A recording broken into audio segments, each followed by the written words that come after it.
Good evening, I'm Alessio, and tonight we're zeroing in on a move quietly making waves. Finland's decision to tighten its restrictions on Huawei Technologies Company's role in the 5G network, a shift that carries not just telecom repercussions but broader implications for security, investment, industry strategy, and global supply chains. Earlier this week, Finnish regulators flagged a proposal to exclude high-risk vendors from parts of the 5G rollout, including base stations and core functions. Bloomberg. For years, Finland had already barred Huawei from its 5G core infrastructure on national security grounds. Light reading. Now the policy is being extended to broader network elements. Infrastructure that carries voice, data, and increasingly AI-enabled applications. By closing what regulators define as high-risk vendor access to a bigger slice of the network, authorities are aiming to reinforce digital sovereignty and telecom resilience, especially against espionage, supply chain compromise, or access by foreign governments. This story isn't just about Finland, nor just about Huawei. It sits at the crossroads of three major trends that we're tracking across business and finance. First, the accelerating cost of trust in telecom infrastructure. Second, how regulatory risk is reshaping investment strategy in global networks. And third, how geopolitics is no longer a backdrop, it's a central driver of corporate choice and capital flows. Let's unpack the trust dimension. Mobile network rollout has always carried technical, cost, and timing risk, but in an era of 5G, 6G, and network slicing, it carries geopolitical risk. When a vendor is deemed high risk, it's not just about equipment failure. It's about access, control, data flows, state-sponsored exploitation. Finland's move is essentially saying, network components must carry less political baggage and more demonstrable governance integrity. For investors, that means vendor risk, previously priced as a specialty, is now core. It also means cost of switching, replacement, and audit is rising. For Finland's domestic operators, there's likely to be short-term cost pressure, replacing or excluding suppliers, revising contracts, managing transition risk. For create and content platforms, the story is equally rich.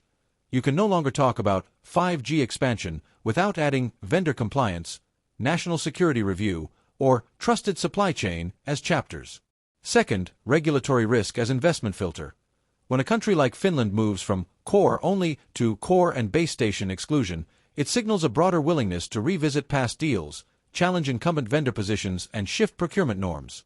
For telecom equipment makers and investors, that raises clarity on which regions will remain stable and which will undergo replatforming. For example, does this move accelerate demand for alternatives like Nokia Corporation or Ericsson across Europe? Does it raise cost of capital for Huawei in the region? For content creators, the narrative expands. Telecom is now not just connectivity, but connectivity under governance risk. Third, geopolitics as business lever. Finland's push is aligned with broader EU recommendations and goes hand in hand with US-China technology rivalry. By tightening vendor access, Finland is aligning its network policy with alliance frameworks, signaling partner confidence and reinforcing Western telecom leadership. That matters for cross-border investment, operator vendor choice, global supply chain diversification, and even for how shareholders value network equipment firms. Investors in telecom infrastructure firms will now weigh not just market access but vendor eligibility and regulatory tail risk. What should we watch going forward? First, how Finland's draft regulation evolves. Stakeholder submissions, vendor responses, operator cost disclosures, transition timelines will all matter. If operators are required to replace existing equipment, the CapEx impact will show up in margins or rates. Second, how vendors respond. Huawei will need to decide whether to legally challenge, pursue alternative markets, or pivot to non-traditional segments, cloud, enterprise. Third, whether other European countries follow. If Finland is a test case, then Scandinavia Plus and Baltic states may accelerate similar moves, altering vendor landscapes across Europe. Fourth, investment implications. Telecom investors will ask, how much of this cost is soaked by government subsidies versus passed to operator earnings? What timeline for depreciation and network stranding? From my standpoint, this episode signals a new era. The network world is shifting from build now, monetize later, to build trusted now, monetize under scrutiny. Reliability is no longer just technical. It's legal, regulatory, and political. For creators and analysts focusing on business and finance, this means we must talk about network rollout not just in terms of gigabits and contracts, but in terms of sovereignty, vendor diversification, and risk zones. For investors, vendor exposure, country risk, and timeline uncertainty have to be central to capital allocation decisions. To sum up, Finland's move is more than a policy tweak. It is a pivot in how global telecom infrastructure will be governed, how vendors will be treated, and how investment risk will be defined in the 5G per 6G era. The ripple effects will go beyond Scandinavia. They will hit vendor balance sheets, operator capex schedules, supply chain maps, and investor frameworks.